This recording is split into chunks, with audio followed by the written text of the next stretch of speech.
Hello everyone, welcome to ಅಡುಗೆ TV. ನಾನು ನಿಮಗೆ ಇವತ್ತು ಬೋಟಿ ಮಸಾಲಾನ ಹೇಗೆ ಮಾಡೋದು ಅಂತ ತೋರಿಸ್ತಾ ಇದ್ದೀನಿ. ಬನ್ನಿ ನೋಡೋಣ. ಮೊದಲು ನಾನು ಒಂದು ಬಾಣಲಿಯಲ್ಲಿ ಎಣ್ಣೆ ಕಾಯಕ್ಕೆ ಇಟ್ಕೊಂಡಿದ್ದೀನಿ. ಅದಾದ ನಂತರ ಅದಕ್ಕೆ ಬೋಟಿ ಹಾಕಿ ಈ ರೀತಿ ಫ್ರೈ ಮಾಡ್ತಾಯಿದ್ದೀನಿ. ಬೋಟಿ ಎಲ್ಲ ಚೆನ್ನಾಗಿ ಫ್ರೈ ಆಗಿದೆ. ಇದು ಫ್ರೈ ಮಾಡಿದ್ಮೇಲೆ ಇದಕ್ಕೆ ಬೇಕಾಗಿರೋವಂಥ ಖಾರ ಚಟ್ನಿ ಅಂದರೆ ಗ್ರೀನ್ ಚಟ್ನಿ ಹೇಗೆ ಮಾಡೋದು ತೋರಿಸ್ತಾ ಇದ್ದೀನಿ.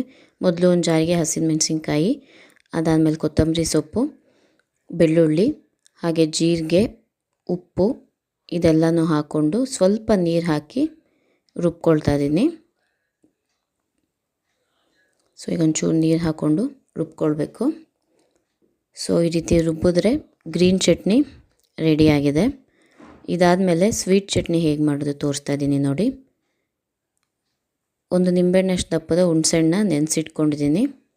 ಅದಾದಮೇಲೆ ಅದನ್ನು ಈ ರೀತಿ ಚೆನ್ನಾಗಿ ರಸ ತೆಕ್ಕೊಂಡು ಅದಕ್ಕೆ 1 ಸ್ಪೂನಷ್ಟು ಬೆಲ್ಲದ ಪುಡಿ ಆ್ಯಡ್ ಮಾಡ್ಕೊಳ್ತಾ ಇದ್ದೀನಿ. ಇದನ್ನ ಚೆನ್ನಾಗಿ ಮಿಕ್ಸ್ ಮಾಡಿದ್ರೆ ಸ್ವೀಟ್ ಚಟ್ನಿ ಕೂಡ ರೆಡಿಯಾಗಿದೆ. ನೆಕ್ಸ್ಟು ಫ್ರೈ ಮಾಡಿರೋವಂಥ ಬೋಟಿ ತೊಗೊಂಡು ಅದಕ್ಕೆ ಅದನ್ನ ಚೆನ್ನಾಗಿ ಸ್ವಲ್ಪ ಪೀಸ್ ಮಾಡ್ಕೊಳ್ಳಿ.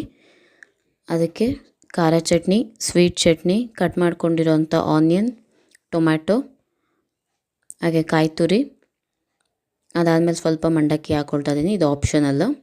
ಹಾಗೆ ದಾಳಿಂಬೆ ಕೂಡ ಹಾಕ್ಕೊಳ್ಬೋದು ನಿಮಗೆ ಇಷ್ಟ ಆದರೆ. ಇದೆಲ್ಲ ಹಾಕಿ ಮಿಕ್ಸ್ ಮಾಡಿದ್ರೆ ಸ್ವಲ್ಪ ಲಾಸ್ಟಲ್ಲಿ ಉಪ್ಪು ಹಾಕ್ಕೊಂಡು ಮಿಕ್ಸ್ ಮಾಡ್ಕೊಳ್ಳಿ.